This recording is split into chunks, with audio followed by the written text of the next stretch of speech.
ولاگ جدید رو شروع کنیم با اولین بارش مشهد پس از سال. آقا مشهد بعد از سالها داره برف میاد. مدلمو هم اینجوری کردم، خیلی بد شده ولی برف زیبایی داره میشینه.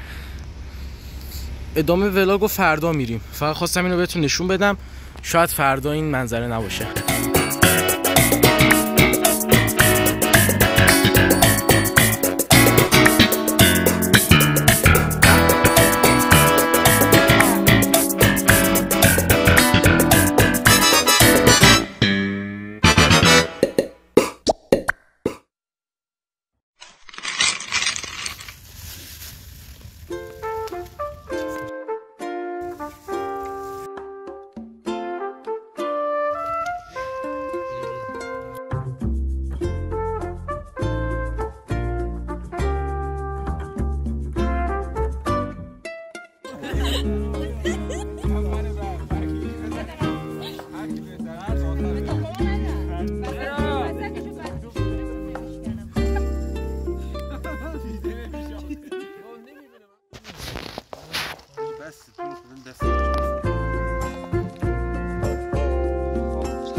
آپدیت آدم برفی.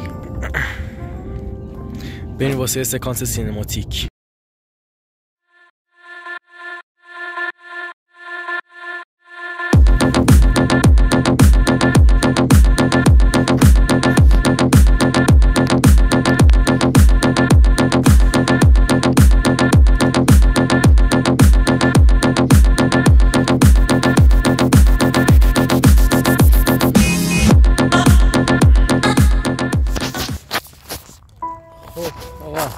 خیلی خستم از صبح که واسه ویدیو گرفتم. هنوز اینجاییم و یکم نشستیم الان مافیا بازی کردیم، افتادم بیرون، گفتم بیام یکم باهاتون حرف بزنم.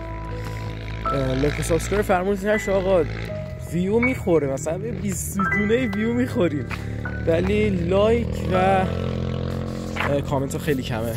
کامنت چیتون نره، دمتون گرم.